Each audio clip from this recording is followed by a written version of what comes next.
son existence devant son être suprême. Et d'ailleurs, la sexualité dans la sexualité, elle est beaucoup plus un facteur génératrice.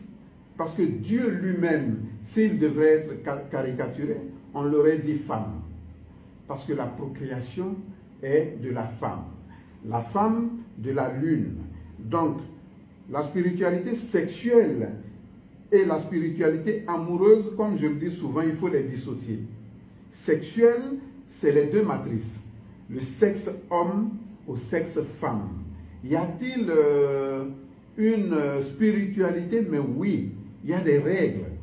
Parce que c'est l'expression du corps, c'est l'expression du mental, venant par la jouissance des deux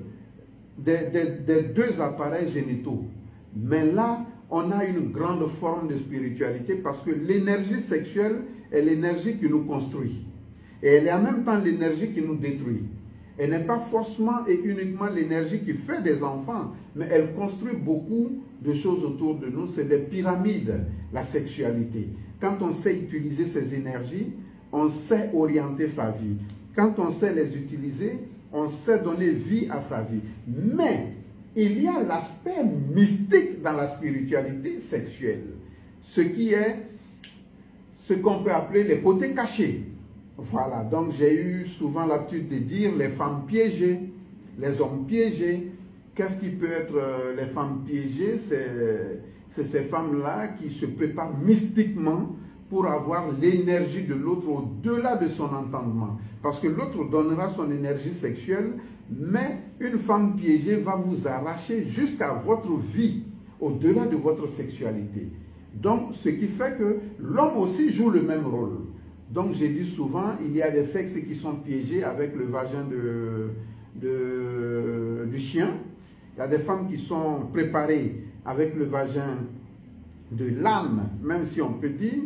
Et il y a des femmes qui sont également piégées avec les vagins de la chèvre. Ce n'est pas leur propre vagin. Mystiquement, on les place quelque chose. Elles viennent, elles agissent, et après, elles vont se défaire de ce masque qu'elles ont mis. Et cela va servir à certaines personnes d'utiliser, c'est comme les empreintes de ces personnes-là pour d'autres fins mystiques. L'homme aussi le fait parce qu'il y a les hommes serpents. Il y a des hommes, quand ils pénètrent une femme, il y a cette langue de serpent qui sort d'eux et leur pénis qui représente un serpent pour aussi tirer toutes les énergies possibles de la femme. Donc vice-versa, les mystiques travaillent dans la sexualité des deux sens. Donc il faut faire très attention souvent à ce qu'on touche et à ce qu'on voit.